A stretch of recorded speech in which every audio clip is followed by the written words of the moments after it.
Welcome back, learner, to today's deep dive. Okay, let's unpack this. Your skin is your body's armor, but what really blew my mind in these sources is just how vulnerable it is to the most ordinary things, Oh, absolutely. like just water and summer heat. Yeah, it really forces a complete reframing of how you look at, the largest organ in your body. Definitely. For this deep dive, we're pulling from a pretty fascinating stack of medical and dermatological texts. We have clinical best practice guidelines for something called moisture-associated skin damage. Right. That one is from Wounds Canada. Then we've got the official Pharmacy First protocols for treating insect bites. And finally, aesthetic dermatology guides that detail the intense science behind CO2 and fractional laser skin resurfacing. Which sounds completely unrelated Right, on the to the surface. But our mission today is to connect the dots between these seemingly totally unrelated topics. We are going to uncover the underlying mechanics of skin trauma, healing, and regeneration. Exactly. Because whether you are like a nurse dealing with a complex wound, or a pharmacist looking at a bug bite, or someone paying literally thousands of dollars to have a laser pointed at your face, you are dealing with the exact same biological barrier. Which is an incredibly complex structure. I mean, truly. But to understand how that barrier rebuilds itself, we first have to look at how it breaks down. Yeah. And that brings us to the first and perhaps most surprising threat to your skin's armor, which is just ordinary moisture. This stood out to me immediately because we are constantly sold this idea that hydration is like the holy grail of skincare. Oh yeah, drink more water, use a thicker moisturizer. Exactly, trap the moisture in. But the Wounds Canada clinical guidelines reveal a really dark side to moisture when it's prolonged. Yeah, the clinical term is MASD, or moisture-associated skin damage. It occurs when your skin is exposed to various sources of moisture for, well, extended periods. We're talking sweat, right? Sweat, urine, wound exudate, which is that fluid that seeps out of a healing wound, or even saliva. But the thing is, it's not just about being wet. It's about what the wetness actively does to the cellular structure. Let's get into the mechanics of that, because the source mentions this moisture leads to a state called maceration. Yes, maceration. The best way I can think to describe maceration visually is like a household analogy. Okay, let's hear it.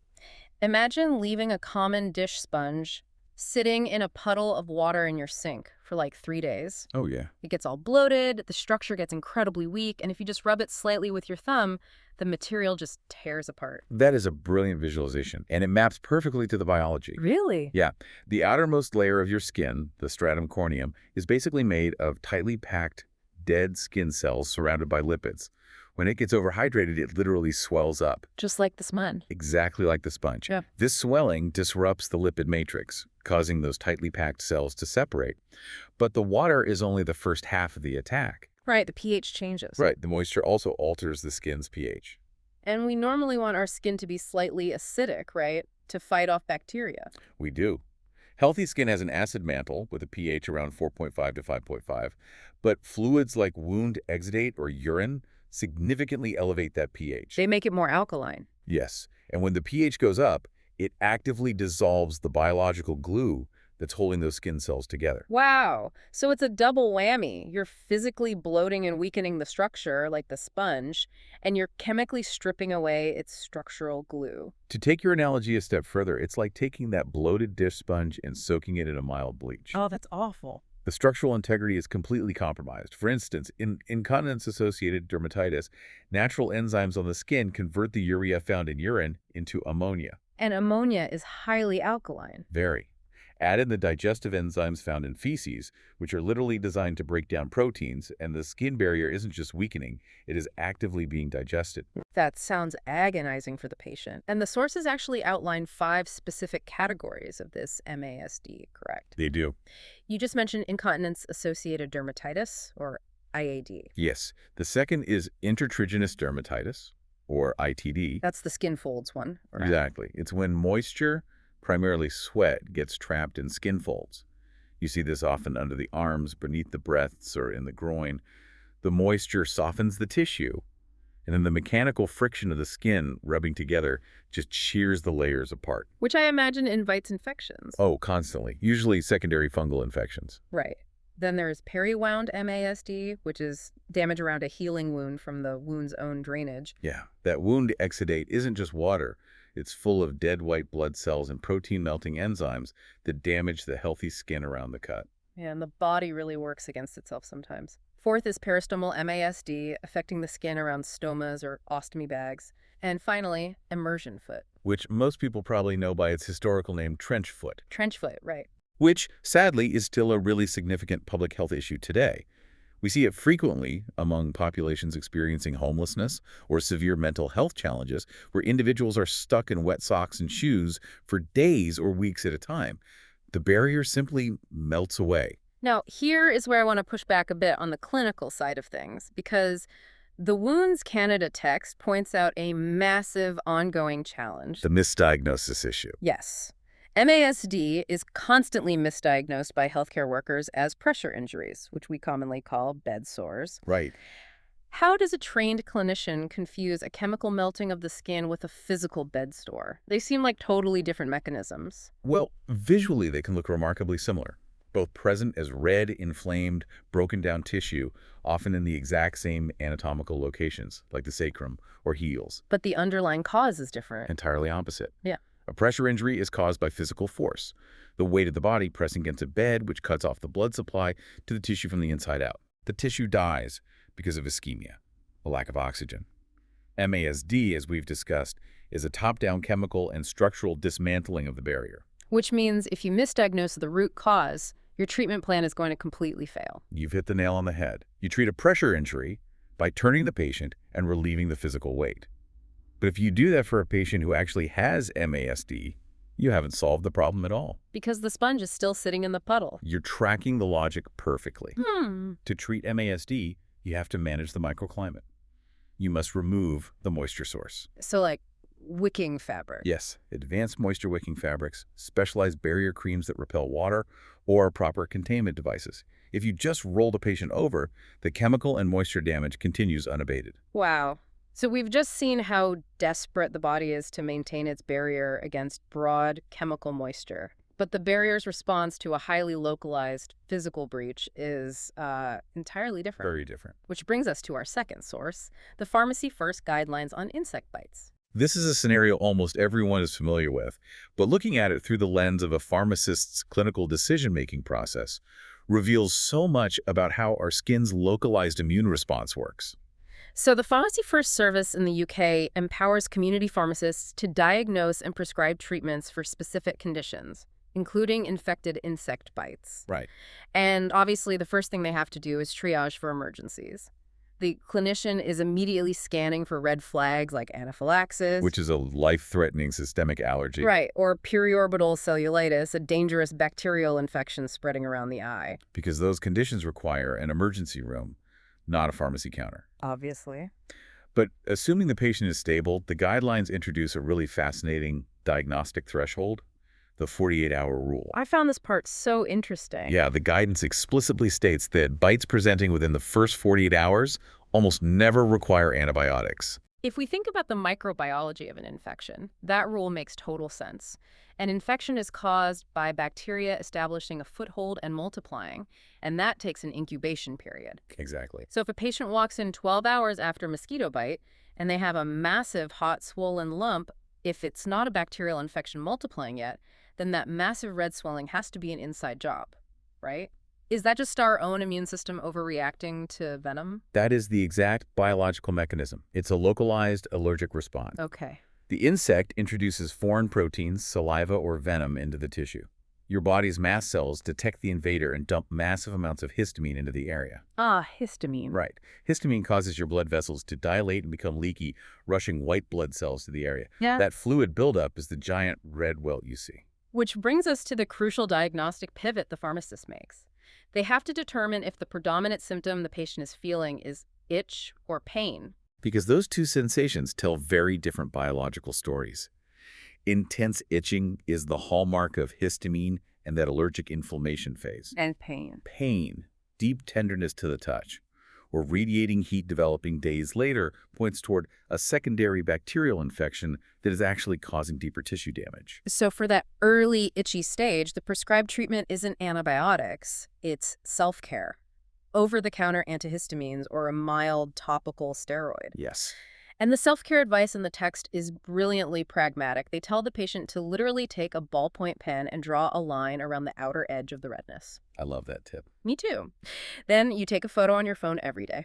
It removes human memory from the equation entirely. It's a simple, objective way to see if the reaction is shrinking under the steroid or if the redness is breaching the ink line and spreading, which, would indicate a developing infection. But this is where I want to challenge the reality of how this actually plays out at the pharmacy counter. Because the text references a study showing that 2/3 of patients who go to an out-of-hours clinic for an insect bite end up walking away with a prescription for antibiotics. 2/3. 2/3. But this new Pharmacy First guideline is explicitly telling pharmacists, do not give antibiotics for early bites. So is the pharmacist essentially forced to play bouncer to angry patients who are demanding their quote-unquote usual antibiotics? It requires immense clinical communication skills, for sure, because you are fighting human psychology. The patient is scared. Exactly. They see an angry, spreading red mark on their arm, and they want the most powerful tool available. The pharmacist has to educate them that an antibiotic won't do anything for histamine inflammation. Right. But more importantly, they have to explain the deeper biological reason why treating the itch is actually the best way to prevent the infection the patient is so afraid of. Which brings us to the itch-scratch cycle. If we look at this from an evolutionary perspective, why do we even have an itch response? It makes sense if there's a parasite on your skin and you need an urge to physically scratch it off. Right. But with a mosquito bite, the insect is long gone. The paradox of the itch response is really fascinating. When you get bit, your skin barrier is actually still largely intact. The tiny puncture wound seals up almost immediately. Oh, interesting. But when the histamine release causes that intense itching, you scratch it. Your fingernails dig in, violently ripping open the stratum corneum. Ouch. And what lives under your fingernails and all over your skin surface. Yeah. Staphylococcus and other bacteria. So you are mechanically destroying your own skin barrier and driving the bacteria directly into the open wound. You are causing the exact secondary bacterial infection you went to the pharmacy to avoid. Precisely. The patient's own fingernails are the vector for the infection. So by aggressively treating the itch with a steroid or an antihistamine, you eliminate the urge to scratch, you stop the mechanical trauma, and you preserve the barrier. It's wild to think we go to all this effort, drawing lines with pens, prescribing steroids, educating patients, just to prevent a tiny millimeter-wide scratch from breaking the skin barrier. It is. Which honestly makes our final topic, aesthetic dermatology, seem completely insane. It really does. Because in laser resurfacing, patients are paying thousands of dollars to purposefully vaporize their entire barrier. It is the ultimate study in controlled trauma. Yeah. The Midland Skin Clinic Guide details two of the most powerful tools in this space, the fully ablative CO2 laser and the erbium YAG laser. Yeah. And you're right, the philosophy is essentially if the barriers are damaged by age or acne, let's utterly destroy it and force the body to build a new one. Let's define the terms for the learner. Ablative literally means to remove or vaporize. Right. I want to use an analogy to differentiate fully ablative from fractional lasers because the text makes a big distinction there. Go for it. A fully ablative laser is like completely scraping up and repaving an entire street from sidewalk to sidewalk. You are removing 100% of the surface layer. Yeah. Whereas a fractional laser, which the sources say only treats between 5 and 40% of the skin, is just drilling tiny microscopic holes, like filling in potholes. A pothole analogy is excellent because it explains the recovery time perfectly. With a fractional laser, you are leaving healthy, untouched skin in between those microscopic laser columns. So it's not a total wipeout. Right. That healthy asphalt acts as a reservoir of living stem cells and fibroblasts that rapidly migrate into the potholes to heal them. That's why fractional healing takes days, whereas fully ablative healing takes weeks. But if we look at fully ablative resurfacing, where you are entirely removing the epidermis layer by layer, the physics of how the lasers accomplish this is mind-blowing. It really is. It all comes down to their specific wavelengths and how they interact with water molecules in your skin cells. Let's break down the two heavyweights. Yeah. The CO2 laser operates at a wavelength of 10,600 nanometers. It is incredibly powerful. The laser energy is absorbed by the water inside your skin cells, instantly heating that water to the boiling point, causing the cell to literally explode into vapor. Just flashes to steam? Basically, yeah. Yeah. But crucially, the CO2 laser also produces a massive thermal effect, The heat conducts downward into the deeper dermal layers of the skin. And that heat isn't a side effect, it's the goal, right? Exactly. The heat causes immediate tissue tightening and triggers the deep cells, the fibroblasts, to start churning out massive amounts of new collagen. It's a highly calculated burn. Hmm. But then you have the erbium-YG laser, which operates at a much shorter wavelength of 2,940 nanometers. Right. The text notes something truly wild about this. At that specific wavelength, the energy has a 12-fold greater absorption rate for water compared to the CO2 laser. Wait, if it's absorbed 12 times faster by water, why does the text call the erbium-YA a cold resurfacing laser? That sounds like a total oxymoron when you were shooting a high-powered beam of light at your face. I know, but the physics actually supports that apparent contradiction.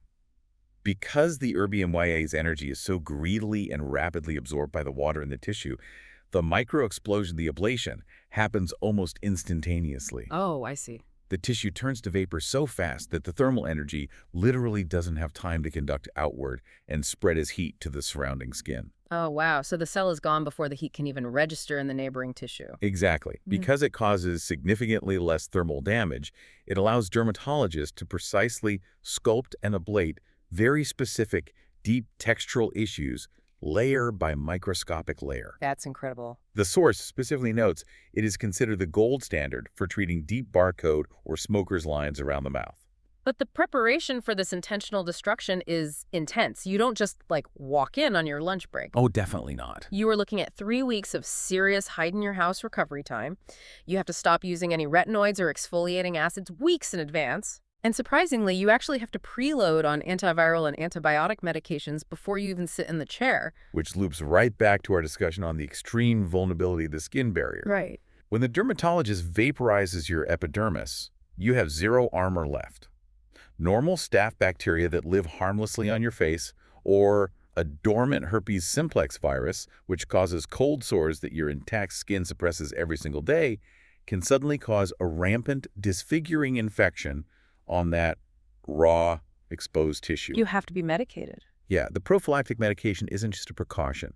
It's non-negotiable. They also heavily screen candidates. If you are a smoker or if you've been on the heavy acne medication isotretinoin in the last 6 months, they flat out refuse to do the procedure. Because smoking constricts your blood vessels, starving the tissue of the oxygen it desperately needs to rebuild. Makes sense. And isotretinoin shrinks your sebaceous glands, which delays healing.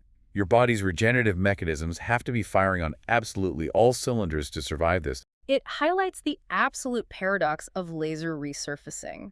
We spend our entire lives slathering on SPF, wearing hats, and desperately avoiding skin damage. Right. But to fix conditions like solar elastosis, which the source describes as that thick, yellow, cobblestone-like skin caused by decades of sun damage, we use controlled, traumatic vaporization. Yeah, the laser itself isn't a magic wand that paints on new skin. The laser is nothing but a highly controlled injury. It's just a trigger. Exactly. The actual treatment is your body's emergency response. Yeah. We are tricking the immune system into thinking it has sustained a catastrophic burn, forcing it to rush collagen, elastin, and fresh cells to the surface to rebuild the armor from scratch. But once you have intentionally stripped away your skin's protective layer to trigger that response, you face a massive new problem. You do. This brings us to the Ladner facial plastic surgery text, which highlights the environmental threat. Specifically, why the summer sun is the absolute worst enemy of your newly lasered face. The timing of these procedures is critical. The clinic strongly advises against fully ablative lasers and something called IPL during the summer months.